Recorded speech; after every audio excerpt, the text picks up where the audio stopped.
Shabbat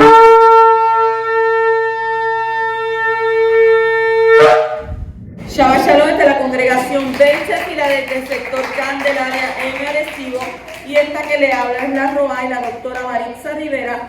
Hoy venimos con otra parashá, la parashá número 18, la parashá Mishpatim.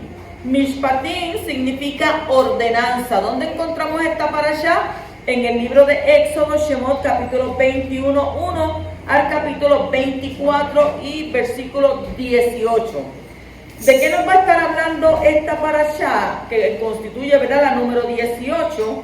Mishpatim habla sobre sentencias o leyes y sigue inmediatamente a la revelación en el Sinaí, detallando un amplio código de leyes civiles y éticas para regular la vida social, incluyendo justicia, daños a la propiedad, trato a siervos y cuidado de los vulnerables. Y se sella el pacto entre Yahweh e Israel con la aceptación de haremos y obedeceremos, en hebreo, Naaseh Benishma. Y entramos de lleno a esta parashá, la parashá Mishpatim, en el capítulo 21 y versículo 1, donde nos dice: y estas son las ordenanzas que pondrás delante de ellos.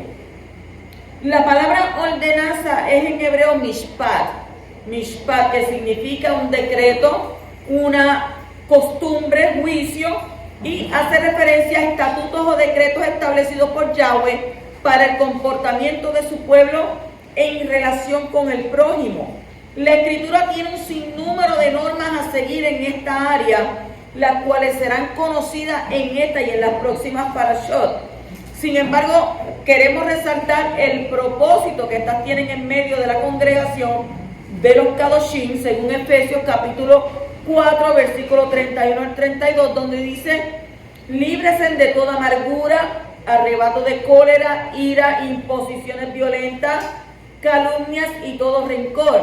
En cambio, sean benignos unos con otros, de corazón tierno, y perdonándose el uno al otro, así como en el Mashiach Yahweh los perdonará. En el ámbito judío, la palabra Mishpatim también se conoce como las leyes del alma o del debido proceder. Términos como este que inclinan la balanza del juicio y la justicia hacia la salvación y la defensa de causa. Y un dato curioso con respecto a lo anterior es que Mishpatim viene de la palabra Shofet. Shofet, que significa juez y justificación. Continuamos en el versículo 2, donde dice: si compras un siervo hebreo, te servirá 6 años, pero al séptimo saldrá libre sin pagar nada. Aunque la palabra usada para siervo y esclavo es la misma en hebreo, había una clara distinción entre el estatuto de uno y del otro, por lo que podemos ver de esto 3 cosas. Número 1, un hebreo no podía tener otro hebreo como esclavo, sino lo tenía que tener como siervo. Y es decir, con ciertos derechos y obligaciones. Número 2, este estatuto sería ¿qué? Temporal. Es decir, que en el año de la Shemitah, cada 7 años tenía que ser liberado. Y número 3, dicha ley aplicaba solo a esclavos hebreos, no hacía alusión al extranjero de forma alegórica, haciendo el remes de los 6 años de servidumbre. Se puede entender los 6,000 años en lo que la humanidad estaría bajo servidumbre del pecado para ser liberado en el Shabbat milenial. Y debemos cuidarnos de no perder ese Shabbat, y esta es la razón por la cual nos preparamos bajo el entendimiento profético dado para el milenio. Isaías 66, versículos 22 al 23 nos dice: porque así como los nuevos cielos y la nueva tierra que yo hago continuarán en mi presencia, dice Yahweh, así también su cera y el nombre de ustedes continuarán.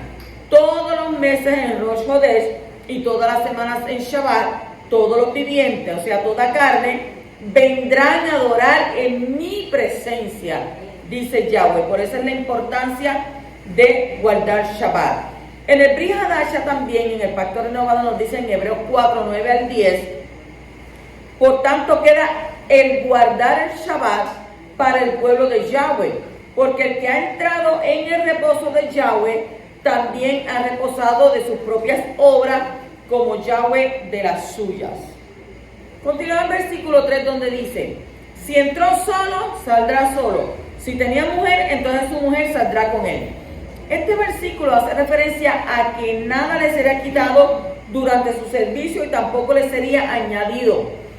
Si entró a servir con familia, el amo se encargaría también de emplearla y sustentarla al cambio de su servicio. A fin de este periodo, todos iban a quedar ¿qué? Libres. O sea que toda la familia de Israel entró en servidumbre en Egipto y toda la familia debía de salir.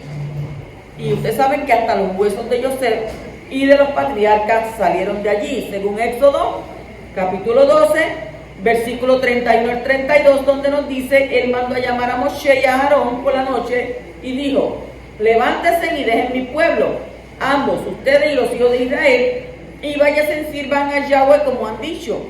Lleven ambos sus rebaños y sus manadas, como ustedes dijeron, y váyanse de aquí. Pero bendíganme también.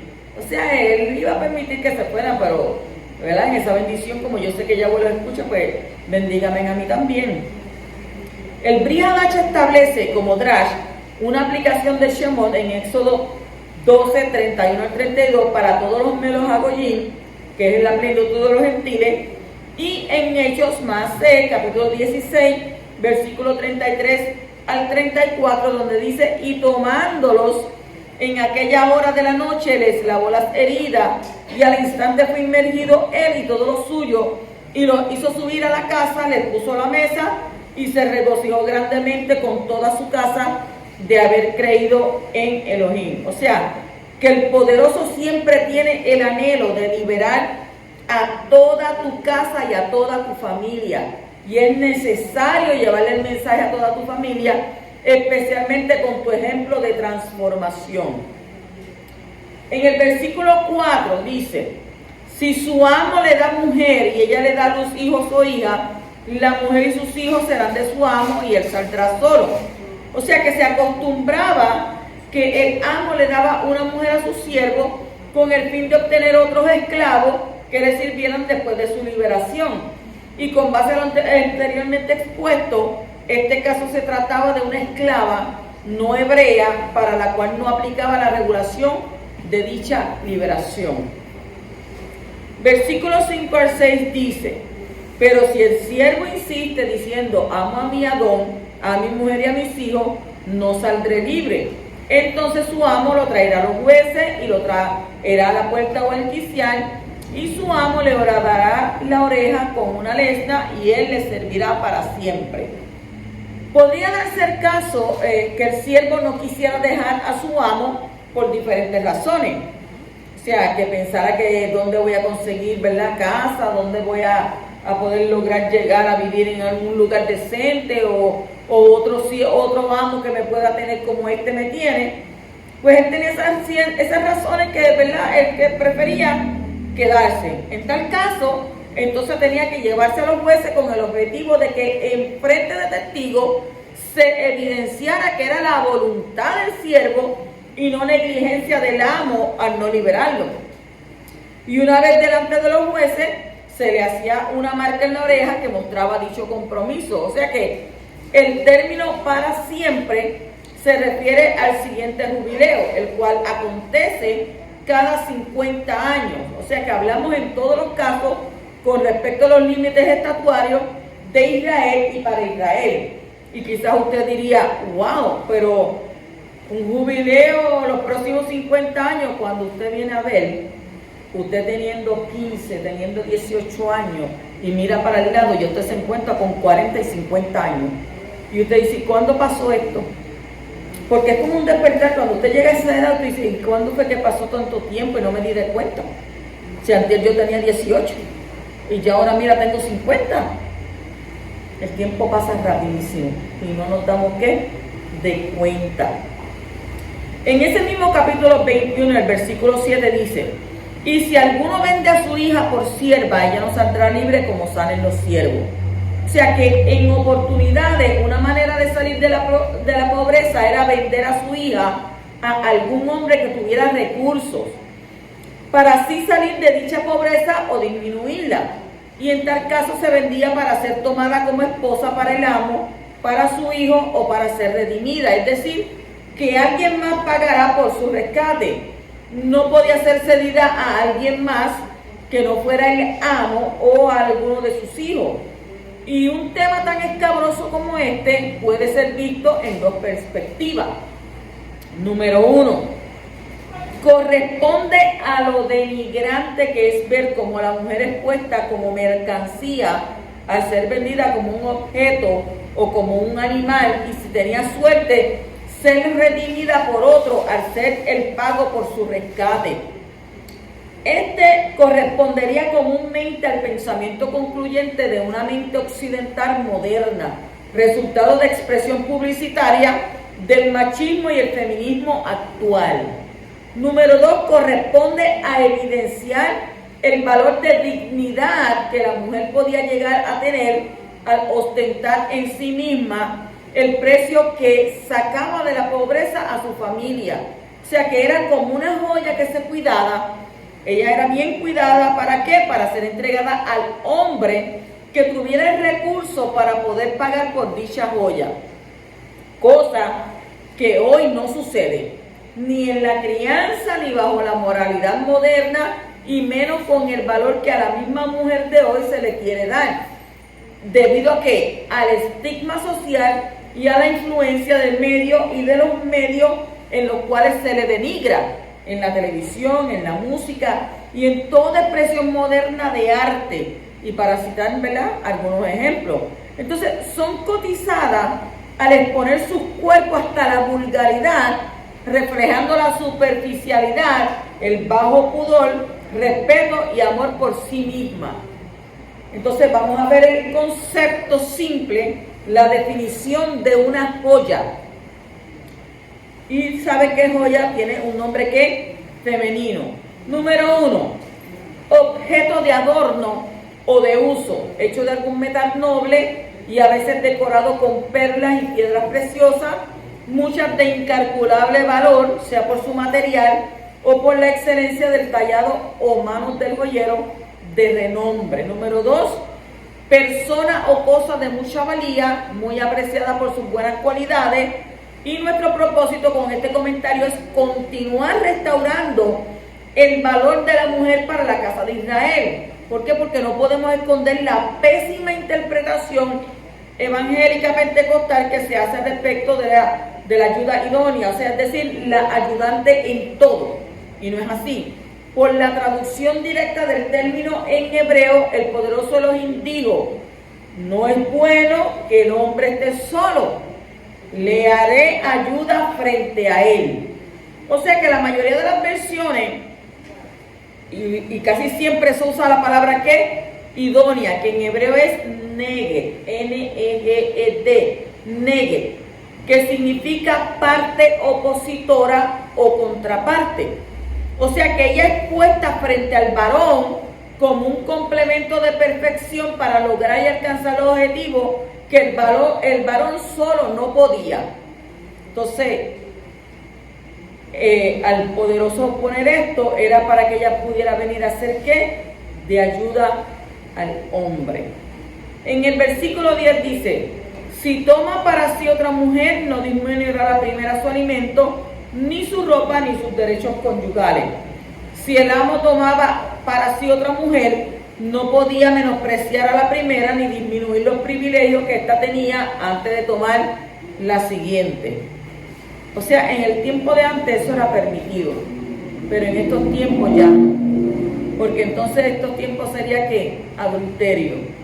Y sería que, en vez de ser un monógamo, sería que practicaría la poligamia. El versículo 12 dice: el que hiera de muerte a otro ciertamente morirá. Aquí Yahweh delega la autoridad de ejecutar sentencia de muerte sobre alguien que comete homicidio. El mandamiento de no matar hace referencia específicamente al homicidio y no así en referencia a la justicia o a la defensa propia. O sea que son cosas, ¿verdad?, que tenemos que ver cómo se aplican. El 15 dice: el que hiera a su padre o a su madre ciertamente morirá. Y es tan alta la estima que se debe de tener hacia los padres que solo el hecho de herirlo es causar de muerte. Y es bien lamentable porque estamos viendo hoy en día cuántos hay matricidas, parricidas, que inclusive insultan hasta a sus padres, y eso hoy es castigable por ley. Si usted insulta a sus padres, lo digo porque vi un caso, ¿verdad?, que salió en Las Voces del Sur, una mujer insultó a su madre, la llevaron los vecinos a la corte y le metieron $10,000 de fianza por hablarle malo a su madre. O sea que eso se está castigando. El versículo 17 dice: el que maldiga a su padre o a su madre ciertamente morirá.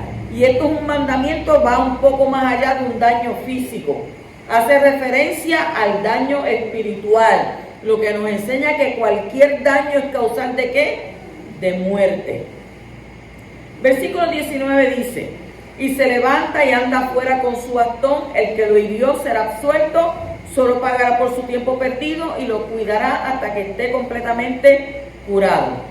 Aquí Yahweh establece la indemnización por daños que afectaban la capacidad de trabajar a aquel sobre el cual fue hecho el daño. Es decir, si alguien causaba algún daño a otra persona y esto le impedía trabajar, el que infringía el daño debía pagar una indemnización hasta que el otro estuviera completamente restablecido y pudiera lograr volver a trabajar. Versículo 20 nos dice: si alguno hiera a su siervo o a su sierva con una vara y muere bajo su mano, será castigado. Este mandamiento garantizaba que no existiera abuso por parte del amo sobre su siervo, y esto medía el castigo que el siervo recibiría. ¿Hasta qué punto es que el amo podía impartir su propio juicio? O sea, le vas a castigar en cierta manera, cierta forma, pero no vas a abusar a llegar más allá hasta matarlo. Entonces tendría que ¿qué? Pagar por eso. El 21 dice: sin embargo, si sobrevive 1 o 2 días, no se tomará venganza, porque es propiedad suya. O sea que por otra parte, este mandamiento garantizaba que el siervo no tomara represalias contra su amo debido al trato o disciplina que éste ejerciera. Estaba ¿qué? Enseñando al pueblo a no dar lugar a la venganza, ya que ella solo puede ser ejecutada ¿por quién? Por nuestro Padre Celestial. Romanos 12:19 dice: amados, no se vengan ustedes mismos, déjenlo todo la ira divina, porque está escrito: mía es la venganza y yo pagaré, dice Yahweh Sebaot. El versículo 22 nos dice: y si algunos hombres luchan entre sí, golpean a una mujer embarazada y ella aborta sin haber daño, ciertamente el culpable será multado cuando el esposo de la mujer demande de él y pagará según lo que los jueces decidan. O sea que este aborto no era considerado como homicidio, pero sí era considerado una falta que debía ser redimida, y en este caso se pagaba una multa que se establecía en conjunto entre el marido de la mujer afectada y los jueces. Dice: pero si hubiera daño, entonces dará vida por vida. Nos dice en el capítulo 21 y versículo 23. Sin embargo, si este accidente causaba la muerte de la mujer, entonces el pago sería pagar con la vida por esa vida. Los sabios discrepan en este punto en el hecho de que existen 2 opiniones diferentes. Una dice que en efecto debe morir aquel que causó la muerte, y la otra plantea que aquel que causó la muerte debe pagar el valor monetario de ella como si hubiese sido ¿qué? Vendida. Y quería aclararle algo: en estos días la gobernadora, ella firmó una ley que el bebé no nacido se constituye ¿en qué? En un asesinato si usted se lo saca. Es como ¿verdad? Un homicidio. Y esa ley se firmó esta semana. Una mujer está embarazada y quiere terminar su embarazo, es castigable por ley y va a ir presa, porque es una ley que ya se firmó. Averigüe usted y lea para que usted vea que esto es real. Así, ¿verdad?, se evita tanta... Si usted tuvo la responsabilidad de verdad de tener una relación con una persona y de esa relación usted quedó embarazada, pues entonces usted tiene que tener a esa persona, esa personita. Si usted no lo quiere tener, dé a luz y délo en adopción, pero no lo mate, no se convierta en asesina. ¿Ve? Porque hay muchas parejas que no tienen hijos, quisieran tener un hijo, pues dale ese hijo, si tú no lo quieres, dalo en adopción, pero entonces ahora no tiene otro remedio que tenerlo y darlo entonces sí en adopción si no lo quiere, porque si te lo sacas, ya usted entonces va a tener que pagar con cárcel por hacer eso. Continúa en el capítulo 21, versículos 24 al 25, dice: ojo por ojo, diente por diente, mano por mano, pie por pie, quemadura por quemadura, herida por herida y golpe por golpe. Este ha sido uno de los mandamientos más mal interpretados de todos los puestos, que muchos lo entienden como venganza. Y este realmente fue un mandamiento dado a los jueces de Israel para que actuaran justamente, o sea, es decir, que conforme fuera la ofensa, fuera la retribución. Y estaba dirigido únicamente a los jueces como medida de parte del poderoso para ser equilibrado en la sentencia. Y esto nos demuestra en las palabras de Yeshua que su intención no era cambiar el mandamiento o su dirección, sino llevar la Torá a un nivel ético aplicable a todo ciudadano sin depender del juez de turno. O sea, Matitiyahu capítulo 5 y versículo 38 al 42 dice: ustedes oyeron, dijo Yeshua, que se dio ojo por ojo y diente por diente, pero yo les digo, no le hagan resistencia al malo, al contrario, a cualquiera que te golpee en la mejilla derecha, preséntale también la otra. Y al que quiera llevarte a juicio y quitarte la túnica, déjale también el manto. Y a cualquiera que te obligue a llevar carga por 1 milla, ve con él 2. Y al que te pida, dale. Y al que quiera pedirte prestado, no se lo niegues. ¿Ven? Y usted dice, va a empezar con no, pero es que él va a pedir para esto, que me va a pedir para lo otro. Olvídate para lo que te pida. Dice el que te pida, dale. Versículo 26 dice: si alguno hiere el ojo de su siervo o de su sierva y se lo inutiliza, lo dejará ir libre a causa del ojo. Cualquier hecho que causara la pérdida de alguno de estos miembros de su cuerpo sería la causa de su libertad para un siervo. Es decir, que ya sea por una disciplina o un accidente de trabajo, si el siervo perdiere cualquiera de sus miembros, deducción de lo implícito en el texto, este quedaba automáticamente ¿qué? En libertad, puesto que esto ¿qué? Violaría el principio de tener que salir como había ingresado a su servicio. Versículo 29 nos dice: sin embargo, si el toro tenía desde antes el hábito de acornear y su dueño había sido advertido pero no lo había encerrado, y mata a un hombre o a una mujer, el toro será apedreado y su dueño también morirá. Y usted dice, pero ¿qué culpa tengo yo de que era? El hecho de saber que su animal representaba un peligro para la vida de alguien, y por esto el dueño no tomara las medidas pertinentes para cuidar que éste no dañara a alguien, era considerado como homicidio en caso de que llegara a ocurrir un accidente. Entonces eso se le consideraría a él como negligencia.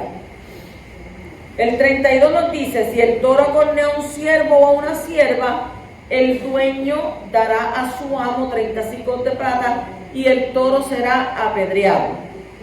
En el caso de que fuera un siervo el herido, entonces el dueño del toro tenía que pagar el valor del mismo al amo del siervo, y el toro entonces debía ser sacrificado. Pero la linda, ¿verdad? El toro te dañó a ti y en vez de darte la compensación a ti, se la van a dar al amo tuyo y matan al animal. Pasamos entonces al capítulo 22 y versículo 1, donde nos dice: si alguno roba un toro o una oveja y lo mata o vende, pagará 5 toros por el toro y 4 ovejas por la oveja. El hecho de robar es una violación a una de las 10 palabras y por consiguiente lleva en sí castigo. Y es por eso que el ladrón es forzado a pagar 5 veces más del valor hurtado. El versículo 2 dice: si el ladrón es sorprendido forzando una casa y es herido y muere, no habrá culpabilidad de sangre. O sea que esto nos enseña que el acto de matar en defensa propia no es considerado pecado ante el poderoso de Israel. Usted, sabiendo que usted es una persona, ¿verdad?, que aporta a esta sociedad y viene alguien a tratar de quitarle la vida, ¿qué usted va a hacer? Usted no va a dejar a sus hijos huérfanos, usted tiene que defenderse. El versículo 3 nos dice, pero si ya ha salido el sol, habrá culpabilidad de sangre. Ciertamente el ladrón debe hacer restitución. Si no tiene con qué, entonces será vendido por el valor de su robo. Si el ladrón era visto a plena luz del día en su fechoría, entonces debía ser denunciado y tenía que pagar la indemnización establecida. En caso de no poder, sería vendido como esclavo para pagar con su vida el precio de lo robado. Y la diferencia entre el día y la noche en estos dos últimos versos es entre estar en la posibilidad de matar en la noche o denunciar en el día al ladrón. Estriba en la condición visual, dado que en la oscuridad nosotros no podemos determinar el grado de exposición que tenemos, ¿verdad?, frente a sufrir lesiones personales o incluso estar en peligro de muerte, porque está oscuro, usted no está viendo, usted no sabe quién es. Y entonces, ¿qué va a hacer usted? Defenderse. Versículo 7 al 8 dice, si alguno da a su vecino dinero o cosas a guardar y son hurtados de la casa de el ladrón, si es hallado, pagará el doble. Si no es hallado el ladrón, entonces el dueño de la casa se presentará ante los jueces para determinar si él metió la mano en la propiedad de su vecino.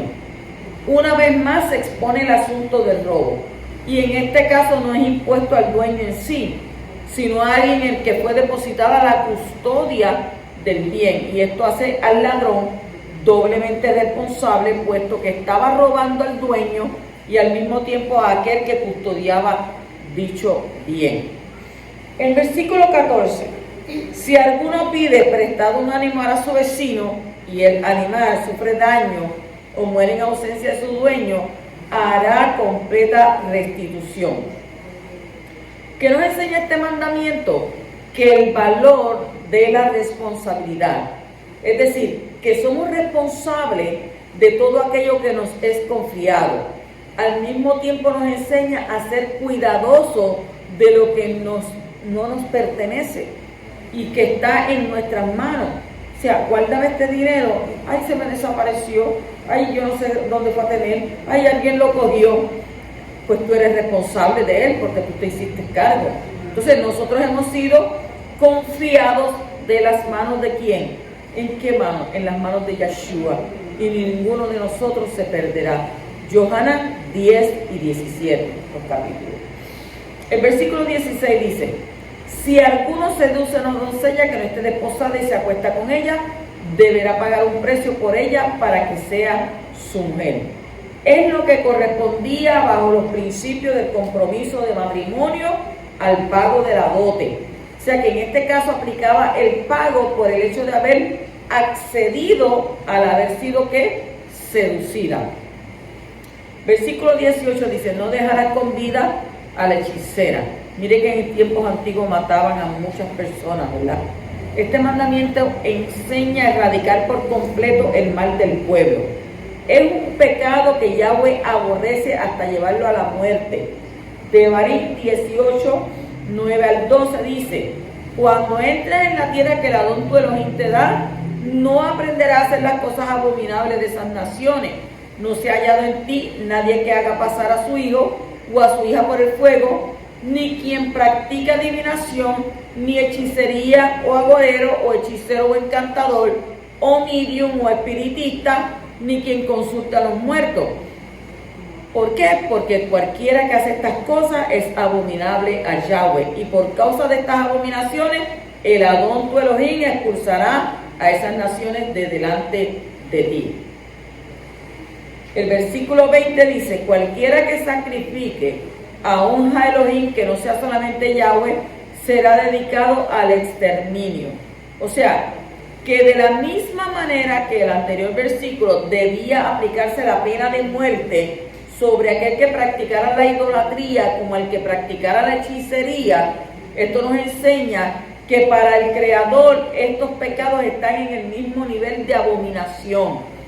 Debemos destacar una vez más el pago y la retribución que las familias reciben cuando han practicado la idolatría. Salmo 135, 15 al 18 dice: los ídolos de los goyim son no más que oro y plata, la obra de manos humanas. Ellos tienen boca, pero no pueden hablar. Tienen ojos, pero no pueden ver. Tienen oídos, pero no pueden oír. Y no tienen aliento en sus bocas. Aquellos que los hacen se harán como ellos, junto con todos los que confíen en ellos. Y yo digo, y todas aquellas personas, ¿verdad?, que tienen ese talento de tallar ebanistas y de todas esas cosas, después que no lo utilicen en contra para adorar, porque puedes tallar un muñeco, pero el pecado está en que tú te inclines ante esa que ni habla, no oye, no se mueve ni nada, porque solamente el único que tenemos que inclinarnos, postrarnos es el poderoso, bendito es que vive. El versículo 21 dice: al extranjero no maltratarán ni oprimirán, porque extranjeros fuisteis vosotros en la tierra de Egipto. El hecho de ser extranjero y de no tener ciertos derechos en la tierra de Israel no significaba que debía ser menospreciado o maltratado.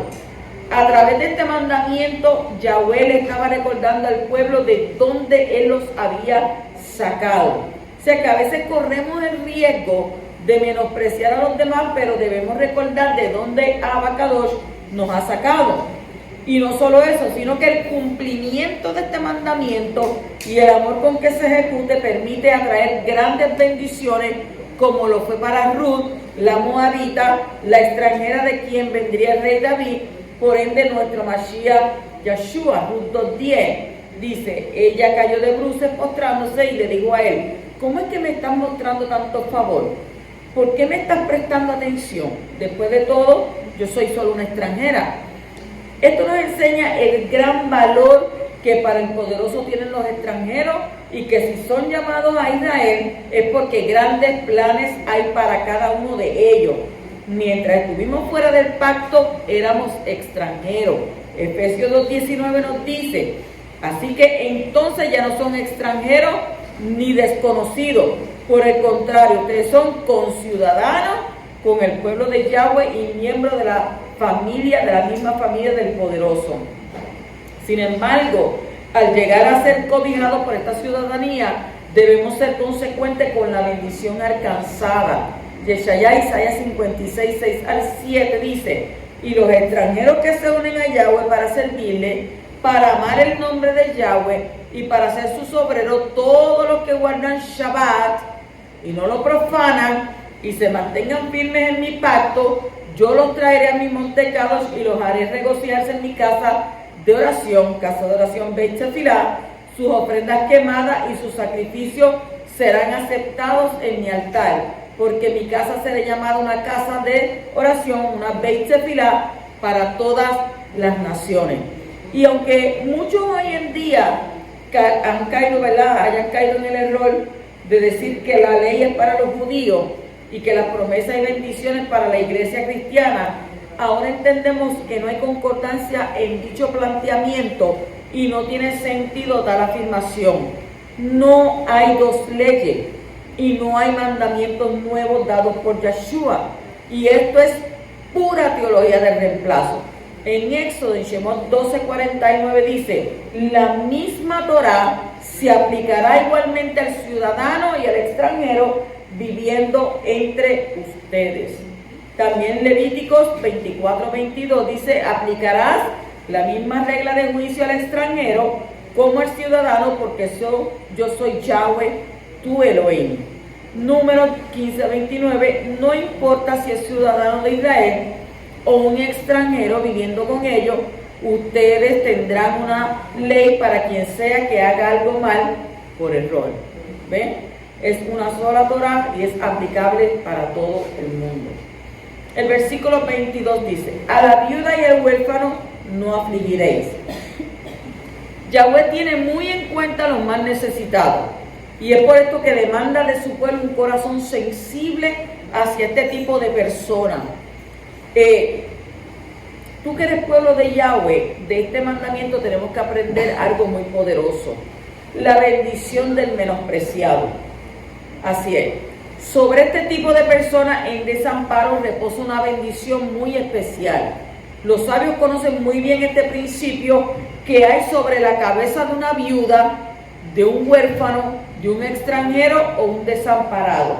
Y eso se llama la bendición del menospreciado, que caerá sobre todo aquel que los acoja con amor y los bendiga con una ayuda en su dura travesía.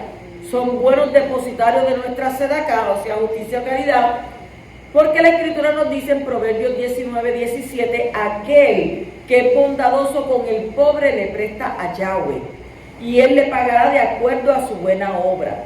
Así que qué maravilloso es tener a Yahweh como deudor. ¿Por qué? Porque él paga con los mejores intereses. El versículo 25 dice, si prestas dinero a mi pueblo, a los pobres entre vosotros, no serás como un acreedor con él, no le cobrarás interés. La justicia y la misericordia deben ser características esenciales en el pueblo de Abba Kadosh. El hecho de prestar a un hermano necesitado y cobrarle más de lo prestado no es un acto de misericordia. Yahshua dijo en Lucas capítulo 6, versículo 35 al 36, ustedes en cambio amen a sus enemigos y hagan el bien y presten sin esperar ningún provecho. Entonces su recompensa será grande y serán hijos del Altísimo, porque Él es bondadoso para con los ingratos y los perversos, sean compasivos, como también su Padre es compasivo. O sea que si Abba Kadosh es bondadoso con gente mala, con gente malvada, pues nosotros también tenemos que ser compasivos como nuestro Padre es compasivo. El versículo 27 dice, no insultarás a los jueces, ni le echarás una maldición a un capitán de entre tu pueblo.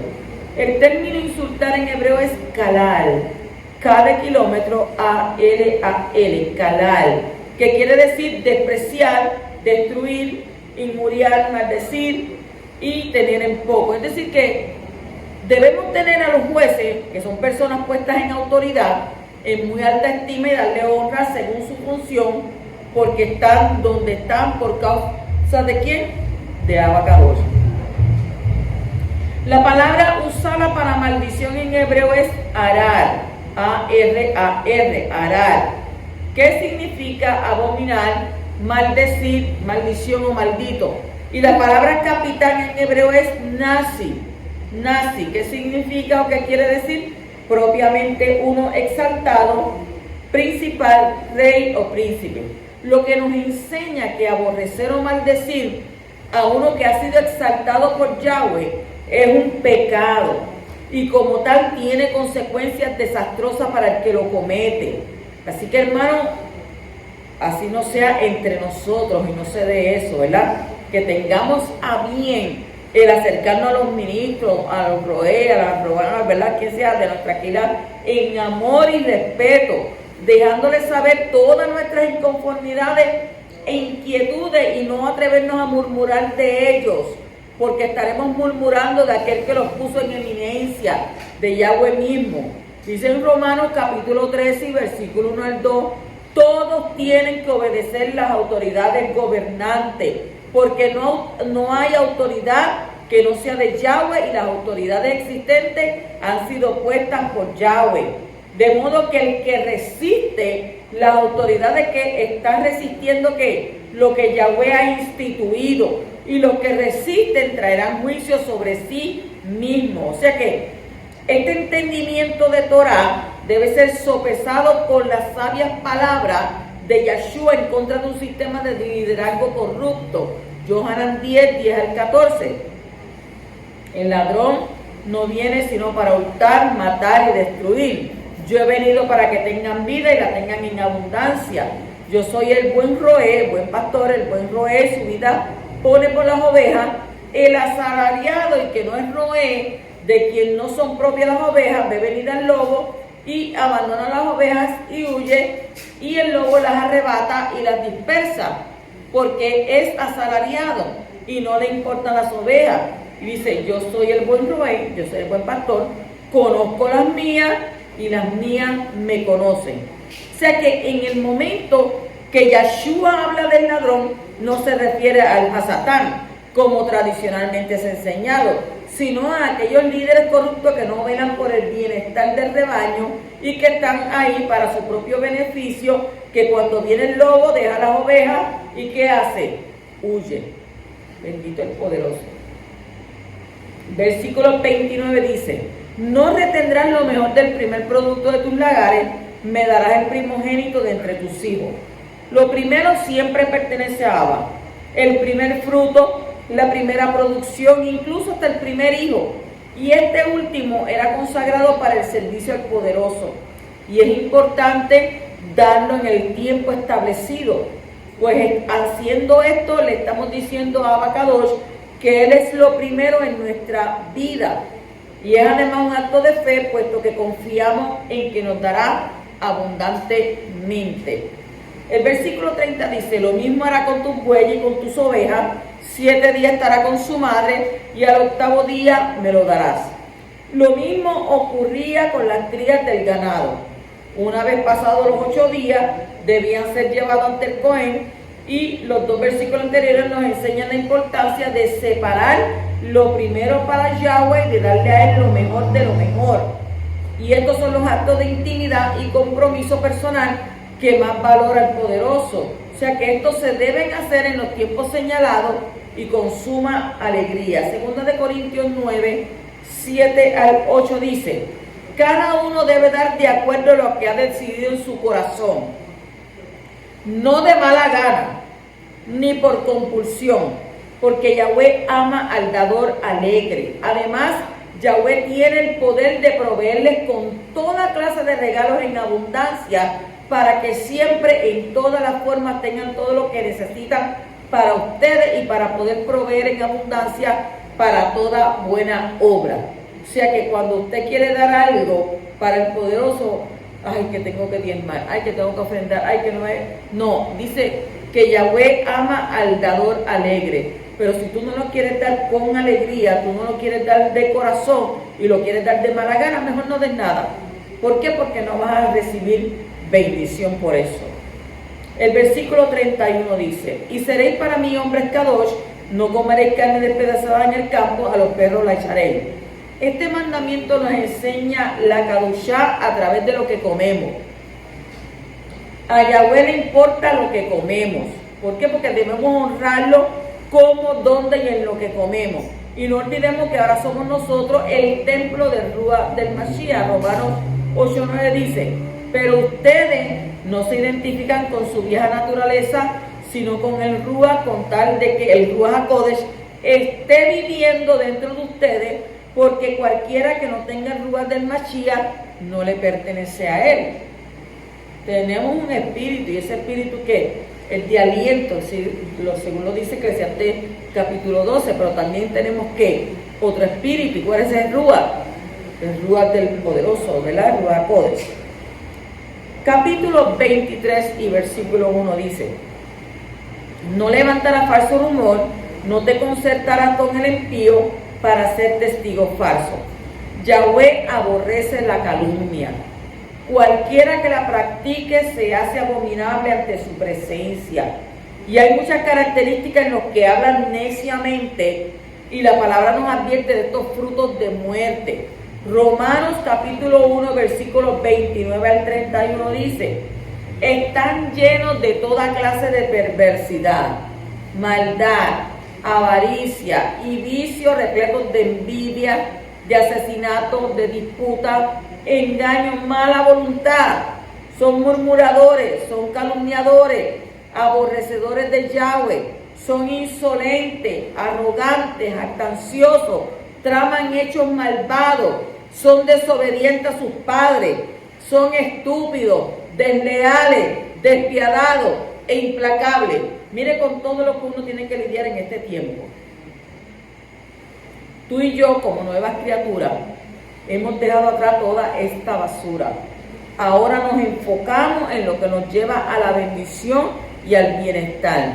Dice en Salmos 1:1 al 3: feliz es el hombre que no ha caminado en el consejo de los perversos y no ha estado en camino de pecadores, ni se ha sentado con los escarnecedores. Su delicia está en la Torá de Yahweh, en su Torá medita día y noche, y es como árbol plantado junto a corrientes de agua, que da su fruto en temporada, y sus hojas nunca se marchitan, todo lo que hace prospera. 4 al 5 dice: si encuentras extraviado el buey de tu enemigo o su asno, ciertamente se lo devolverás. Si ves caído debajo de su carga el asno de uno que te aborrece, no se lo dejarás al solo, ciertamente lo ayudarás a levantarlo. La Torá nos enseña a amar a nuestros enemigos, nos exhorta a prestarle servicio cuando nos necesite. La enseñanza que Yeshua da es una reafirmación de este principio que al parecer había sido olvidado o pasado por alto en su tiempo. ¿Qué dice Shaul en Romanos capítulo 12, versículo 20? Así que, si tu enemigo tiene hambre, dale de comer, y si tiene sed, dale de beber, porque al actuar así le harás arder la cara de vergüenza. Otra dice: aguas de fuego pone sobre su cabeza.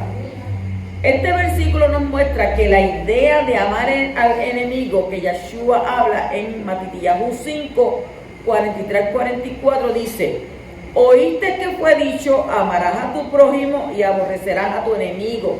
Pero yo os digo, amar a vuestros enemigos, bendecid a los que os maldicen y haced bien a los que os aborrecen y orar por los que os ultrajan y os persiguen. O sea, siempre estuvo presente desde el principio en las Escrituras. A lo que Yeshua se refiere en esta enseñanza no proviene de las Escrituras, sino del judaísmo rabínico de la época, que enseñaba el amor al prójimo, es decir, a los judíos, y a odiar a los enemigos, es decir, a los romanos. En el Tanakh tenemos versos como estos en Vayikra, Levíticos 19, 17 al 18, donde dice: no aborrecerás a tu hermano en tu corazón. Mire qué importante: no aborrecerás a tu hermano en tu corazón, razonarás con tu prójimo para que no participes de su pecado, no te vengarás ni guardarás rencor a los hijos de tu pueblo, sino amarás a tu prójimo como a ti mismo, yo Yahweh. Y también, como dice en Proverbios capítulo 25, versículo 21, si el que te aborrece tuviere hambre, dale a comer lejem, pan, y si tuviere sed, dale de beber agua. La cuestión es que cumplas con los preceptos en esta Torá. El versículo 7 dice: aléjate de una palabra falsa y no mates al inocente ni al justo, porque yo no absorberé al culpable. Aquí Yahweh exhorta a hacer juicios justos. Condenar a un inocente, ya sea por conveniencia o por desconocimiento, acarrea culpabilidad para con el poderoso. Proverbio Mishlek 11:1 dice: pesas falsas son abominación delante de Yahweh, mas las pesas exactas le complacen. Y Proverbios 16:11 dice: la balanza y pesas de justicia tienen su origen en Yahweh y sus obras son en medida justas. Pasamos al capítulo 23:12, donde dice: 6 días trabajarás, pero el séptimo día cesará para que descansen tu buey y tu asno, y para que el hijo de tu sierva, así como el extranjero, renueve su fuerza. Uno de los objetivos del Shabbat para el israelita es el descanso de toda obra con el fin de renovar sus fuerzas, la de sus hijos, la de sus animales y aún la de un siervo extranjero que mora con él. O sea que el estrés ha sido catalogado como la enfermedad del siglo XXI, y la principal razón es que muchos se olvidan que Yahweh estableció este día para descansar y así evitar, entre otras cosas, el estrés. Además, se pierde la oportunidad de ver la Escritura cumplida en sí mismo, promesas tan poderosas que se desestiman por la ignorancia y desobediencia a este mandamiento. Isaías, Yeshayahu 58, 13 al 14 dice: si retraes tus pies en Shabbat, de perseguir tus propios intereses en mi día Kadosh, si llaman al Shabbat una delicia, el día Kadosh de Yahweh digno de honrar, entonces lo honras no haciendo tus cosas usuales. O sea, tus afanes diarios, es lo que quiere decir ahí. No haciendo tus cosas usuales, ni persiguiendo tus intereses, ni hablando de ellos. Si lo haces, encontrarás delicia en Yahweh, y yo te haré montar sobre las alturas de la Ares, de la tierra, y te alimentaré con la herencia de tu padre Jacob, porque la boca de Yahweh ha hablado. O sea, el hecho de que tú vengas y guardes Shabbat. Shabbat se recibe viernes a la puesta del sol hasta sábado a la puesta del sol. Eso es un Shabbat completo. Pero si tú vienes un ratito y no vuelves más, entonces después no te quejes. Porque Yahweh te está diciendo que guardes el día de Shabbat. Que no hagas la cosa que siempre hace. Ay, yo me voy, ya yo escuché la paracha, yo me voy porque tengo que hacer esto, tengo que hacer aquello. Eso no es lo que dice la Torah.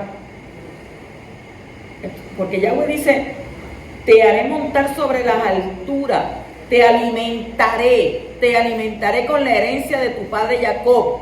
O sea que aunque tú entiendas que necesitas dinero, necesitas aquello, oye, eres el dueño del oro y de la plata. Tú obedeces y Él cumple. Cuando nosotros obedecemos, porque dice la Escritura que es mejor la obediencia que el sacrificio, cuando tú obedeces a su palabra, entonces Yahweh, ¿qué hace? Te va a dar bendiciones. O sea que en el reposo del Shabbat se cumple el principio de esperar en Él y confiar plenamente en su infinito amor y cuidado. Yeshayahu 40:31 dice, pero aquellos que esperan en Yahweh renovarán su fuerza, ellos volarán en lo alto como con alas de águila, cuando estén corriendo, ¿qué? No se fatigarán, y cuando estén caminando no se cansarán. El versículo 13 dice, y en cuanto a todo lo que os he dicho, estar alerta, no mencionen el nombre de otros dioses, ni será escuchado a causa de tu boca. La prohibición consistía en mencionarlos de forma tal que se adorara o se honrara, no así para identificarlos, pero es menester que se disminuya su uso y que se vaya restaurando nuestro hablar, evitando mencionarlo lo más posible. Y la Escritura nos dice en Sofonías 3:9, porque entonces haré a los pueblos puros de lenguaje para que todos invoquen a Yahweh por nombre y le sirvan de común acuerdo, perdón, o de común consentimiento. Estamos volviendo entonces al lenguaje Kadosh, que es el hebreo. En el versículo 18 dice, no ofrecerán la sangre de mi sacrificio con el enleudado, ni la grosura de mi fiesta quedará hasta la mañana. El sacrificio a Yahweh debe ser íntegro. Y aquí se está haciendo una alusión a Pesa, conforme a todo lo que Él ha establecido. Y es común escuchar frases mal usadas como el poderoso mira el corazón. ¿Para qué? Para justificar la negligencia o rebeldía, porque aunque se haga de corazón, Yahweh no mira con agrado aquello que se sale de lo que Él ha establecido. Para Él es tan importante el fin como los medios, o sea que los medios que estableció se llaman mandamientos para que el fin, el resultado sea como lo esperamos, exitosos. El versículo 20 al 21 dice, yo estoy enviando mi malach delante de ti para guardarte en el camino y te traiga al lugar que yo he preparado. Presta atención a Él, escucha lo que Él dice y no te rebeles contra Él, porque Él no perdonará ninguna obra de maldad tuya, puesto que mi nombre reside en Él. Y aquí hay una clara referencia a quién, a Yeshua. O sea, pasajes como este nos permiten identificar la obra redentora de Yeshua desde la Torá como un reflejo perfecto de los acontecimientos por venir. Dar a conocer su revelación está sujeta al deseo del poderoso y solo a quien Él escoge dar. Analiza la primera palabra de los 10 mandamientos bajo esta perspectiva mesiánica. Éxodo Shemot 22 dice, yo soy tu Elohim, quien los sacó de la tierra de Misraim, fuera de casa de esclavitud. Entonces, ¿quién fue el que nos libró de la servidumbre al pecado? El versículo 25 dice: servirás a Yahweh tu Elohim, y él bendecirá tu lejen y tu agua, y eliminará la enfermedad de tu medio. Servir a Yahweh siempre acarrea bendición, y una bendición integral. A veces pensamos en la bendición como algo fraccionado o en diferentes áreas, por ejemplo en la economía, la salud, la familia. Pero la bendición que viene de Abba es completa, es íntegra, es perfecta. O sea que cuando Yahweh bendice, lo hace en todas las áreas de nuestra vida. En el capítulo 24, versículo 4 dice: Moshe entonces puso por escrito todas las órdenes de Yahweh. La Torá dada por Yahweh fue transmitida y enseñada por Moshe al pueblo de Israel. O sea que esta misma nos eleva espiritualmente, llevándonos a tener una buena relación con nuestro Padre. El versículo 8 dice: Moshe tomó la sangre y la roció sobre el pueblo y dijo: esta es la sangre de la alianza que hace ahora Yahweh con ustedes, tocante a todos estos mandatos.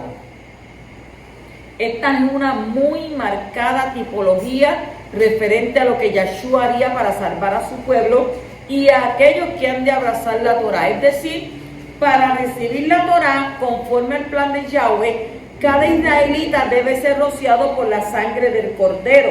Y el acto de compromiso de Yahweh con su pueblo está basado en la palabra y la sangre del Cordero. Dice Apocalipsis, capítulo 14, versículo 12, aquí se requiere la perseverancia de los Kadoshim, quienes guardan los mandamientos de Yahweh y la fe de Yahshua. Y es establecido por el mismo Cordero en las palabras que lo conectaban directamente con Éxodo 20, Shemot 20 y Yohanan Juan 14, 15. Si me aman, guardarán ¿qué? Mis mandamientos. O sea, que no hay posibilidad que existan dos listas distintas de mandamientos. Solo es teología de reemplazo. Así que tenemos que huir de ese sistema y rescatar a los nuestros. Shabbat Shalom, Sof Shabbatot.